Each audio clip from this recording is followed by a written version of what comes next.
Hi everyone, Angie here.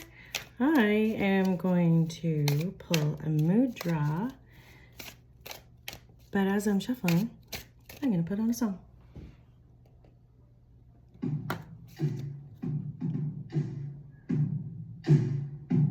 How's that? I think that's fun.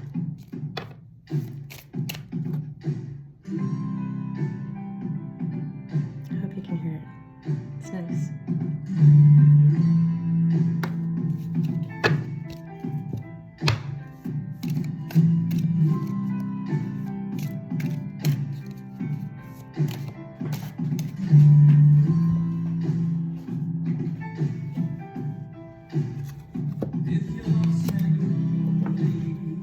Go figure out why.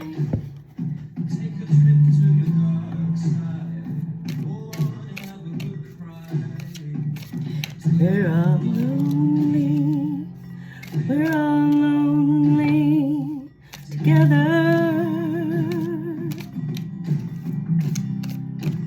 I want to see your sadness. I want to share your sin. I want to be your love, and I want to be let in.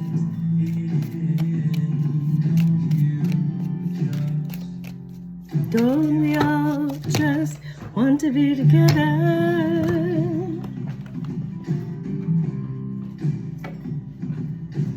Leave what's heavy behind. Leave what's heavy behind. If your face is down, take a look around. Your lungs inflate.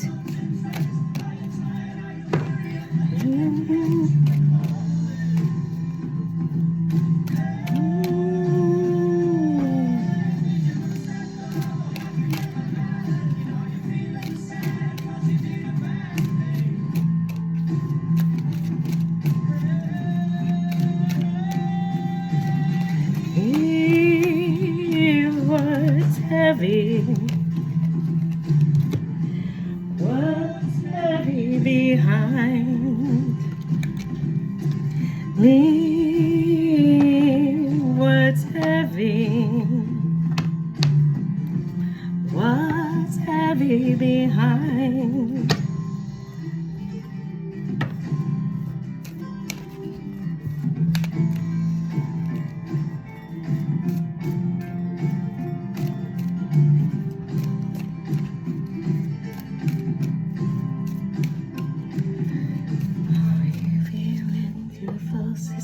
Are you feeling fearful, sister?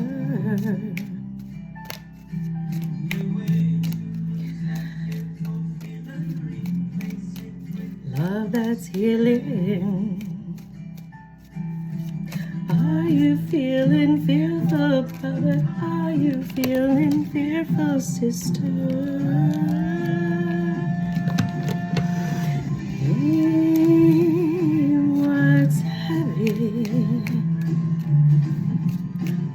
What's heavy behind?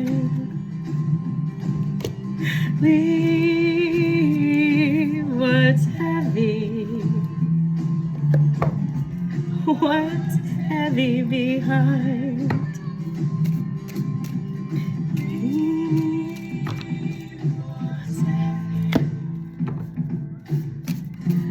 What's heavy behind?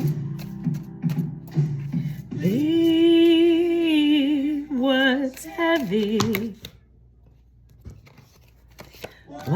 heavy behind. Love it. I pulled the cards.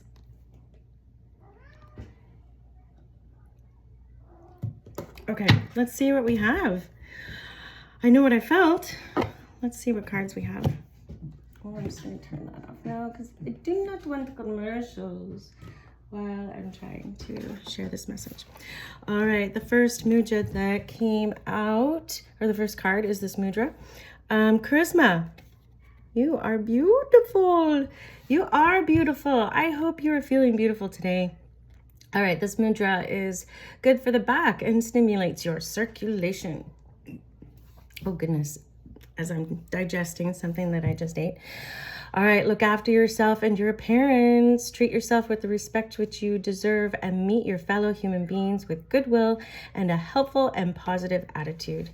Be generous with understanding and sympathetic smiles, and you will find your appeal increases quite on its own. People with charisma are attractive. They and their enthusiasm are infectious. Try this out on the inside at first. Then let the images show then let the images show on the outside. You will be astonished at the results. I smile at life's mirror and see benevolence and beauty. I smile at life's mirror and see benevolence and beauty. You should say that out loud 3 times too. I smile at life's mirror and see benevolence and beauty. That's the flame mudra, you guys. Charisma, you are beautiful. And it says, smile at life's mirror. And guess what? I have a mirror right in front of me, so that like when I'm doing my readings, I don't know, it's like symbolic for me. Yeah, I feel like I'm not alone, you know, it's a visual representation of I'm not alone. Okay, so you are beautiful. I feel a beautiful spirit right off the hop, you know, that song came on and just went with it, you know. And then, ooh, the next card that we have is the Empath. The first number to draw our attention to is the number 10, which reduces to 1. It's new beginnings. New beginnings. I like it. The Empath is the next card. So you're an empath. You are a beautiful person. You have lots of charisma. You influence a lot of people. And then this number is 26, which is an 8, reduces to 8. It's that's a really divine number of infinity. Your special soul. We need empaths right now. And the reason why I'm looking all around is because I want to draw on this deck to see what else it's saying. And I'll have it right in front of me. So I'm not going to make you watch me look for it. Okay, so I found it. It was right in front of me, but I guess I can't talk and look at the same time. So it was just underneath some stuff. All right, so the empath is 26. Oh, we empaths have a very heavy responsibility in this paradigm right now. And if you are one, you know what I'm saying. And so it's really hard to always, you know, show up as this beautiful, charismatic person. But, you know, I think underneath everything that empaths carry, you know, there is definitely that pain that we have to transmute. But underneath it all is this beautiful, charismatic soul. You know, because if you weren't one, you wouldn't have been able to survive what you went through. That's all I'm saying. All right. 26 is the empath in the Wild Goddess Oracle. I'm looking. I think maybe next time I'll set it all up so that I have the cards in the pages. Here's the message. Learn to protect your sensitivities and cultivate boundaries to create a safe space in which you and your desire to be of service can thrive. I think it's like the biggest challenge for an empath, right, is to understand what healthy boundaries are, because oftentimes our gift of empathy was born of a lack of safety. We weren't allowed to have boundaries. And so that's where empathy is born. For me, it was at least from a lot of trauma and having to emotionally regulate for others at an age when I was just like learning. I was supposed to be learning about myself and my own emotions and boundaries and learning about, you know, myself in this world. But anyhow, that's what happens, right? Like we get stuck in what other people have projected on us as empaths. So then we're not only absorbing the world around us, we are also trying to dig our way out of, our own personal experiences, and then oftentimes raise our families or go to work and all the things, just live life, right? It's a lot. I know. And I love you, and I feel you, and I do have empathy for you. Tremendous. Okay, but also healthy boundaries. So let's see. The empath weeps because she feels so much for all who live. She intuitively knows how to make them feel cared for and comforted in the face of their difficulties and mortality. Her headdress is both beautiful and powerful enough to block out the thoughts and feelings of others when they threaten to overwhelm her vulnerabilities and sense of self. See, this powerful, powerful gift of empathy can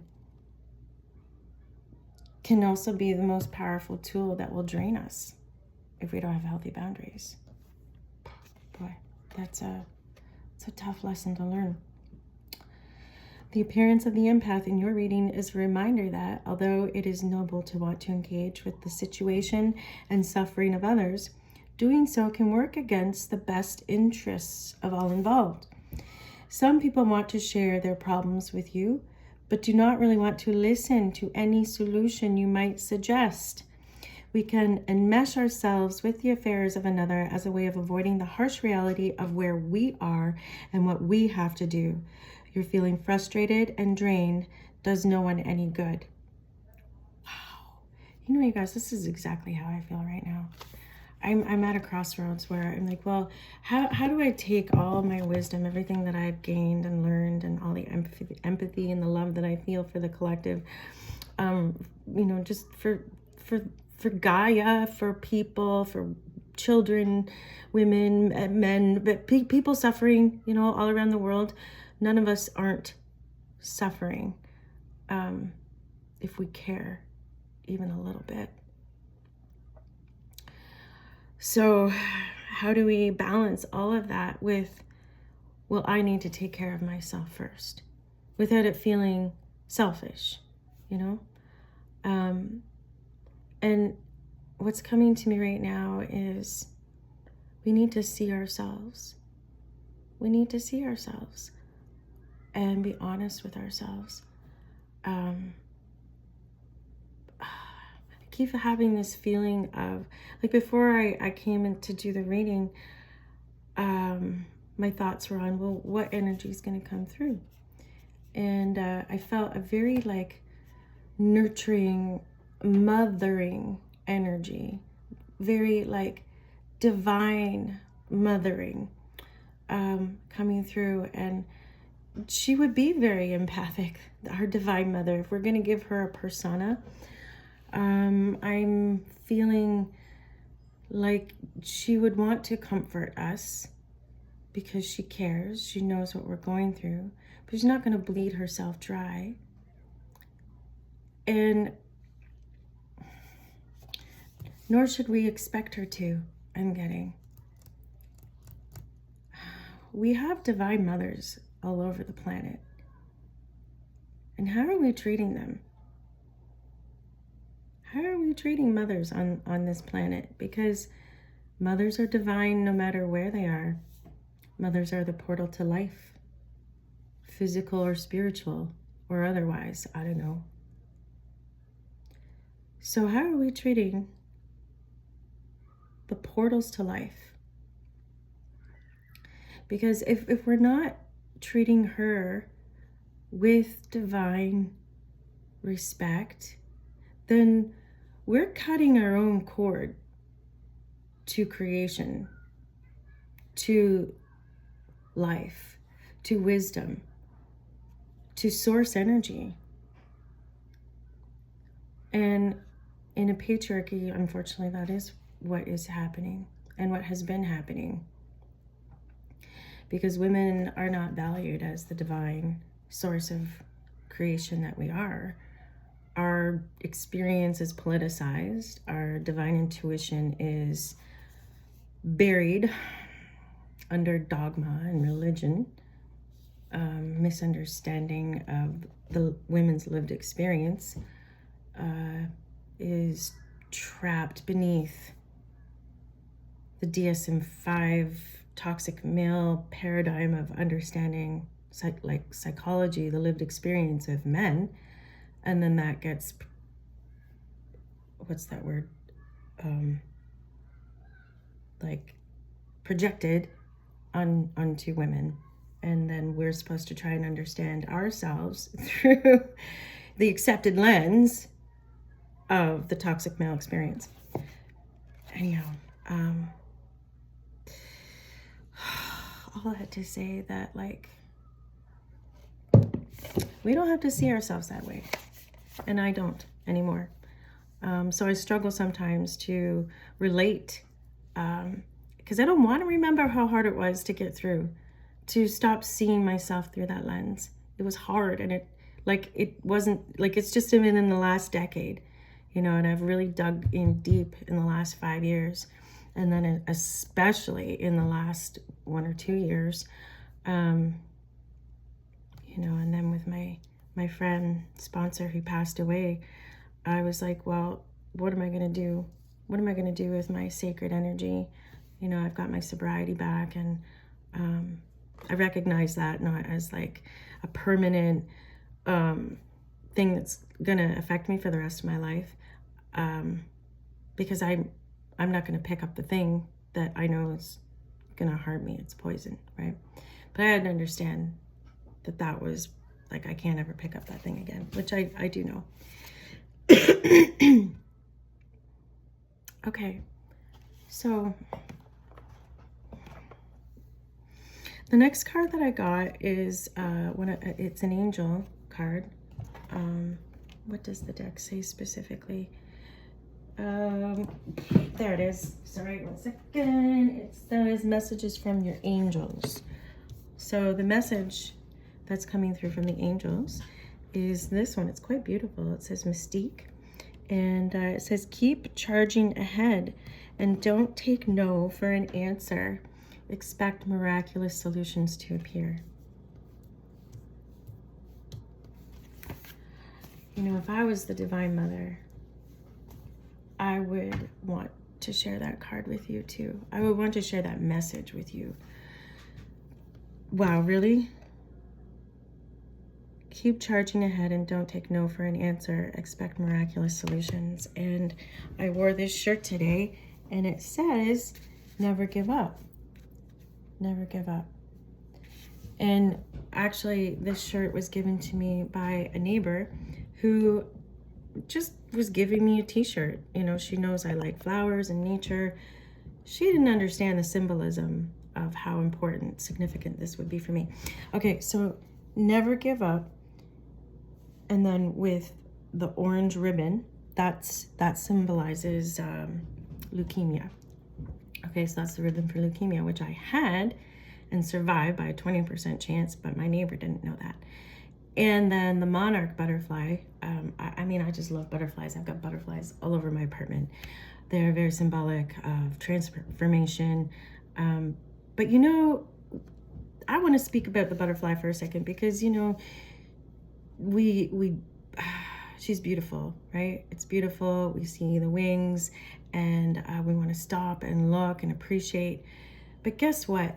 This butterfly had to completely dissolve from a caterpillar into goo, basically DNA goo, and then form wings. But before this butterfly could fly, it had to break out of its shell first, and it had to do it on its own. Otherwise, it wouldn't gain the strength that it would gain to fly after it broke out of the not shell, you know what I mean, cocoon, chrysalis. I am smart. So yeah, as a Divine Mother, even with all the empathy in the world, I cannot rescue you. you have to use all of your might, mind, and strength to break out of your own chrysalis so that you have the strength to spread your wings and fly. One other thing about the butterfly is it doesn't get to see its own wings. It doesn't get to see its own wings. It gets to fly. It gets to fly. It gets to spread those wings and fly. So, yeah. Okay. Giving that a minute to land. Yeah, okay. So the next card that I drew is from the Witch's Oracle deck because like I said, I was really feeling divine feminine energy, and this one was calling to me as well. I pulled the Silver Bough. You guys, it's all about love. Well, what does a divine mother want but to love her children, and for her children to love each other? My heart of hearts, with all my empathy and the frustration I feel, because there's equal and opposites in all things, right? So if we're gonna have this deep well of empathy, of love and compassion, the ability to feel the world, we also are going to feel the equal and opposite, which is the pain and the sorrow and the suffering. And we want to pour all that love and empathy and compassion into the pain and suffering. But we can't fix it. Otherwise, as a mother, I know what I can do to help my child. And I want to with all my heart. But unless my child does the thing that I'm suggesting, I'm powerless to give them the strength, because they can only gain the strength through doing the thing that I lovingly am encouraging them to do. So, yeah, can't emotionally regulate for our kids, otherwise they're not going to grow up. We can protect them, of course, and I do believe that I have been protected. I know I have. My angels, guides have protected my life. I am still here, preserved my life. Have I gone through hard things? Hells yeah. Lots and lots of hard things. Anyhow, we're coming back to the card, the Silver Bough, which is about love. It's about the vibration of the heart. Where I think empathy is also born from a broken heart. And I'm getting, as your own nurturing divine feminine, pour this love into yourself, please. Please. It's the only way to heal. All right. The key words are love, health, and happiness. All right. The Silver Bough is an apple branch, symbol of the goddess of love, Venus, Aphrodite, divine feminine love. I just inserted that. And the Celtic Bronwyn. When cut widthways, the positions of the seeds of the apple produce a pentacle, indicating a spiritual power that is present in the fruit. There is also a golden bough, which is the mistletoe plant, most sacred when growing on an oak tree. And I just have to show you guys, like, seriously, I'm reading from the Witch's Oracle, and Zeus, my black cat, is sitting right here. Hello, baby. I mean, how much more witchy can you get, right? Okay. Okay. The meaning. The silver bough, or bow, I'm saying it wrong, I think, brings the gift of love and happiness to you. Whatever you have experienced recently will now be blessed by the rays of loving kindness and brought to the heart or center of your attention. This card could indicate that a marriage, union, partnership, or celebration is coming to you or leaving. Check other nearby cards in the reading. I will. If you have been thinking about your health, now would be the time to focus upon a healthy lifestyle.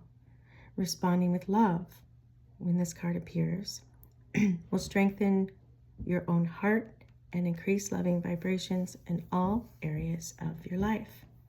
The high note is the heart is open to love and harmony.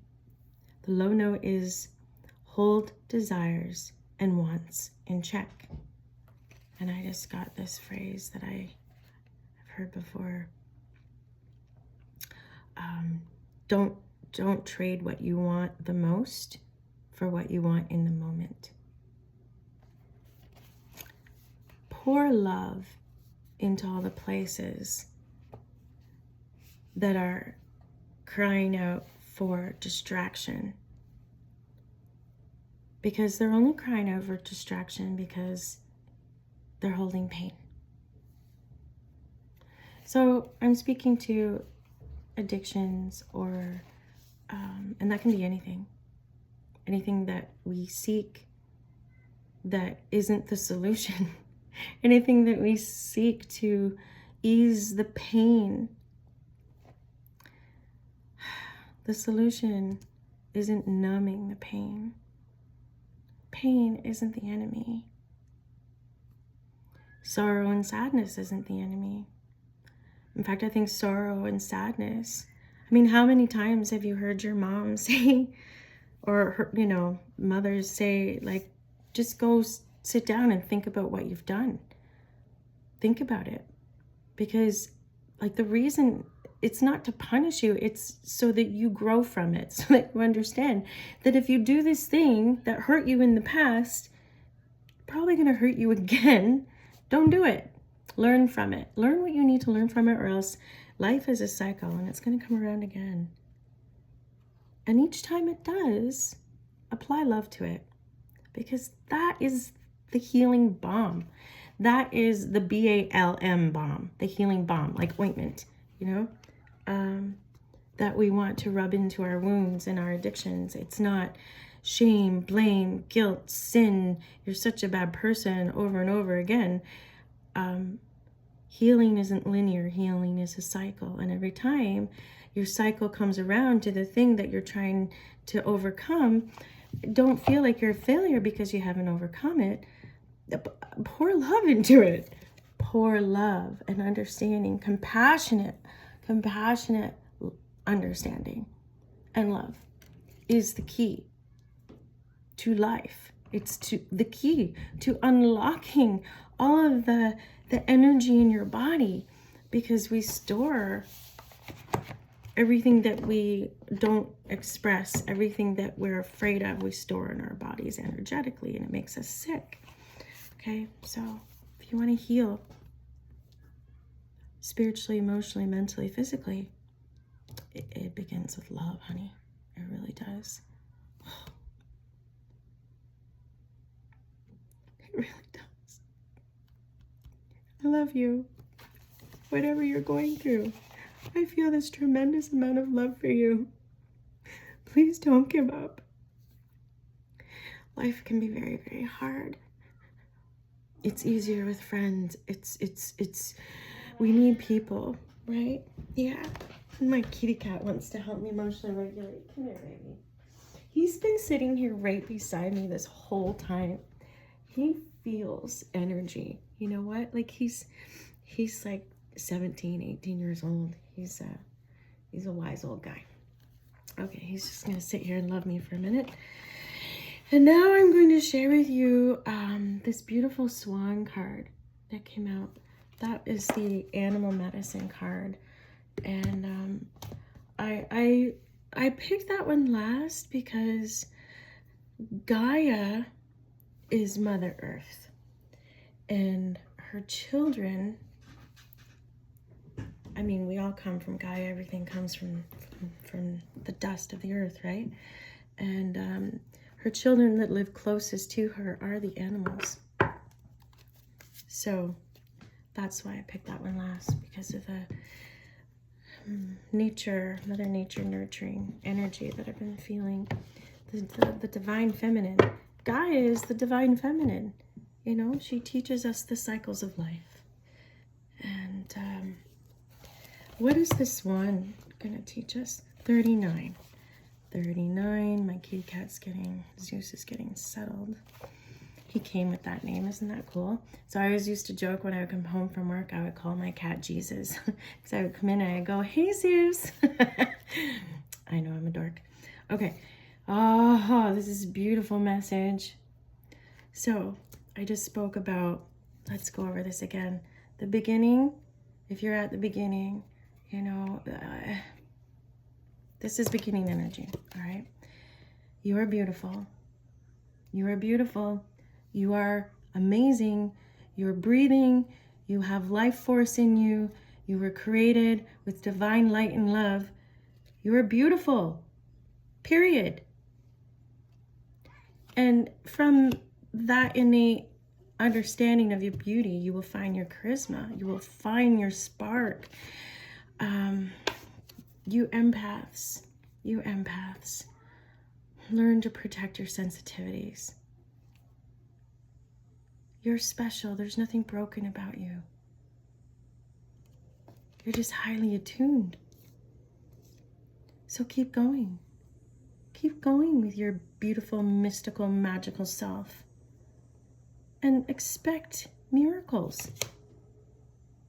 Expect them. You are a miracle. I am a miracle. Claim it. Breathing is miraculous, especially in this paradigm, right? And do it with love, because you're deserving. Look at that. She's taken time out for herself. There's music there. I started this off with music. I've never done that. And look it, there's a swan in the background. Hello. I'm glad I picked up this card again. A swan in the background and a swan right there. So this swan is asking us to see ourselves with grace as well. To see our situations with grace, our relationships with grace. The grace of the Divine Mother, who's all loving with healthy boundaries. That's why she can be all loving, because she has healthy boundaries. Little swan flew through the dream time. Wait a second, I like to read this little poem. Swan, the power of woman, entering sacred space, touching future yet to come, bringing eternal grace. Oh my gosh. All my heart's desire. This is the energy that I want to bring to this paradigm. For each of you to feel so innately beautiful and special just because you are. That's it, period. There's no competition. There's no materialism. Those are all illusions. Your value, your worth is innate. It doesn't depend on even if any other person acknowledges you. Because my life, I not had that. I just had to operate on sacranosis, the sacred knowledge, the sacred understanding, the sacred feeling that I have that no one can take from me unless I choose to let them. Now, I understand as children, we don't have that power, but I fucking do now. All right. Little swan flew through the dream time, looking for the future. She rested for a moment in the coolness of the pond, looking for a way to find the entry point to the future. This was a moment of confusion for Swan, as she knew that she had happened into the dream time by accident. Sometimes I feel like that I came into this dream experience by accident. Like, just kidding, I made a mistake, you know? Like, can I go back, please? This is wrong. This doesn't feel right, you know? It feels like a nightmare. Okay, this was her first flight alone, and she was a bit concerned by the dreamtime landscape. As Swan looked high above Sacred Mountain, She saw the biggest swirling black hole she had ever seen. Dragonfly came flying by, and Swan stopped him to ask about the black hole. Dragonfly said, "Swan, that is the doorway to the other planes of imagination. I have been guardian of the illusion for many, many moons. If you want to enter there, you would have to ask permission and earn the right." Swan was not so sure that she wanted to enter the black hole. She asked Dragonfly what was necessary for her to earn entry.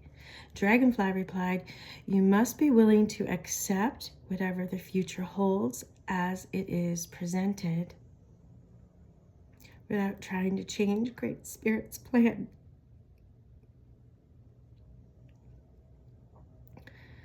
Swan looked at her ugly little duckling body and then answered, "I will be happy to abide by Great Spirit's plan."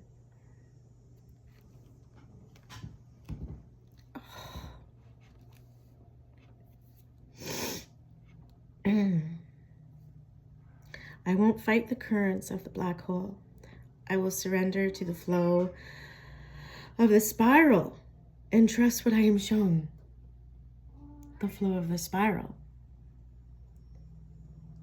Do you know our DNA is a spiral? The Mother Earth's cycles are cyclical. Sorry, I didn't mean to be so redundant, but it's, I hope you feel what I'm feeling, even though I can't verbally express. "I will surrender to the flow of the spiral and trust what I am shown." Dragonfly was very happy with Swan's answer and began to spin the magic to break the pond's illusion. Suddenly, Swan was engulfed by a whirlpool in the center of the pond. Swan reappeared many days later, but now she was graceful and white and long-necked. Dragonfly was stunned. "Swan, what happened to you?" he exclaimed. Swan smiled and said, "Dragonfly, I learned to surrender my body to the power of Great Spirit and was taken to where the future lives. I saw many wonders high on Sacred Mountain, and because of my faith and my acceptance, I have been changed. I have learned to accept the state of grace." Dragonfly was very happy for Swan. Swan told Dragonfly many of the wonders beyond the illusion. Through her healing and her acceptance of the state of grace, she was given the right to enter the dream time. I'm feeling like our dream time can feel like our higher self, our future self, our divine self, higher purpose, higher power is within you. It's within the choices you make. And we can heal ourselves, and we can heal ourselves collectively when we choose to recognize and focus our energy on our light and love. We direct that light and love through our own body, through applying love and grace to our own body, our own experiences that need to be alchemized. The pain, the anger, the regret, the rage, it lives in our body and it needs to be expressed. And it's not a sin and it's not a mental health problem. It only becomes a mental illness when it stays in the body. It needs to be expressed. So, I mean, like, you need to find someone safe who cares and who's loving, who doesn't have an outside agenda for you. I mean, the only agenda I have here is for you to get in touch with yourself, with your own voice, with your own innate light and love and pour it into yourself wherever you're hurting, wherever you're in pain, wherever, you know, someone hurt you or you hurt someone and you can't forgive yourself, or, you know, maybe you don't know how to give someone else another chance or how to not give them another chance. Healthy boundaries requires saying no sometimes. I am not going to give this person another chance to hurt me, to take advantage of me. We may feel like that's love and grace when we do that, but it's not, because it's not giving the other person the opportunity to feel the feels and to grow. Yeah. So it is that we learn to surrender to the grace of the rhythm of the universe and slip from our physical bodies into the dream time. Swan medicine teaches us to be at one with all planes of consciousness and to trust in Great Spirit's protection. If you pulled Swan, it ushers in a time of altered states of awareness and of development of your intuitive abilities. Divine Feminine, please wake up to your divine intuition. We need you. We need you to name your sacred energy as divinely appointed, to speak truth with love and grace.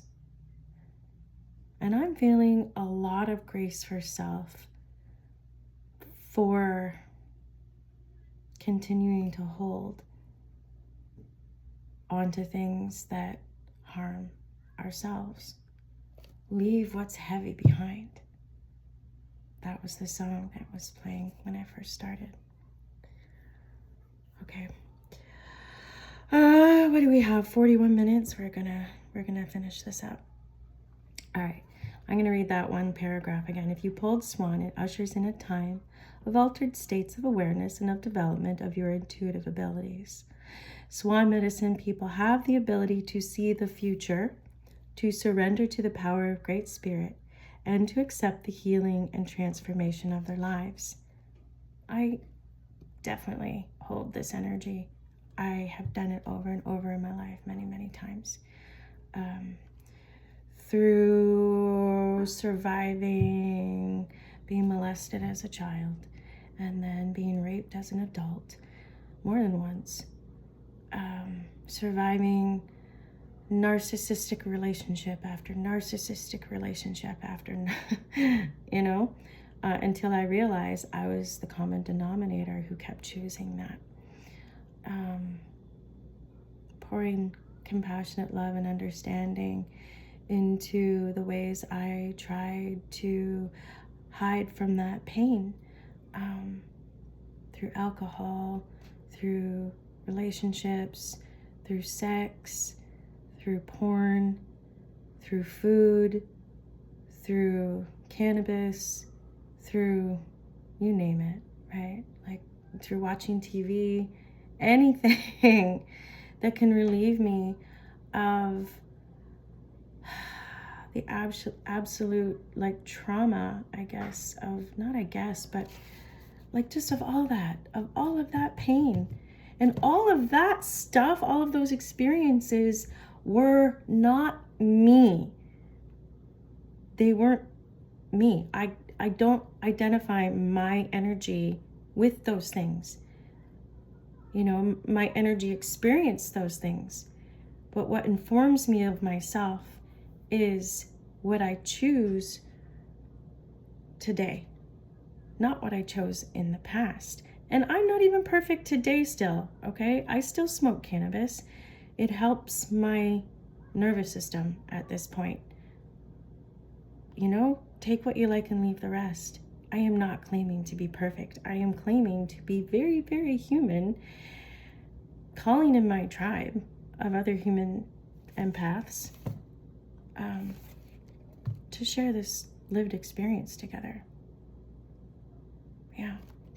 Oh my gosh, I was told to watch out for a white feather, so I did. And I found this yesterday. And now, 2 swans are coming out. I'm not saying that's a swan feather, but pretty cool, right? The swan card is telling you to accept your ability to know what lies ahead. If you are resisting your self-transformation, relax. It will be easier if you go with the flow. Stop denying that you know who is calling when the phone rings. Pay attention to your hunches and your gut knowledge, and honor your female intuitive side. And you know what? Men have one too. We all have divine masculine and divine feminine energies, okay? I know this because my own mother had to be both. A lot of single parents know this. They have to figure out how to be both. And if you haven't done the work within yourself, it's pretty darn challenging to be both. I feel like I have mastered both my divine feminine and my divine masculine energies, to the point where like I function through my healthy boundaries. I've emotionally alchemized my trauma into my pain into power. And the power is using my empathy, my experiences with you, sharing them with you out of compassion, so that you can take my experiences and learn from them, I hope, and heal through the resonance, the vibration of my healing, the healing work that I've done, because that's carried through my voice. And I hope you are learning that you can use your own voice too for healing. My channel is called Healing Out Loud. And I have found that that's been very important, is to heal out loud. To speak my truth, to speak my authenticity, Angie's authenticity. And that's been the most powerful key to healing for me. Gosh, my hair looks super flat. A little bit of an ego moment there. All right, thank you so much for being here, for being a part of this healing journey for me and for this collective. Thanks. See you soon.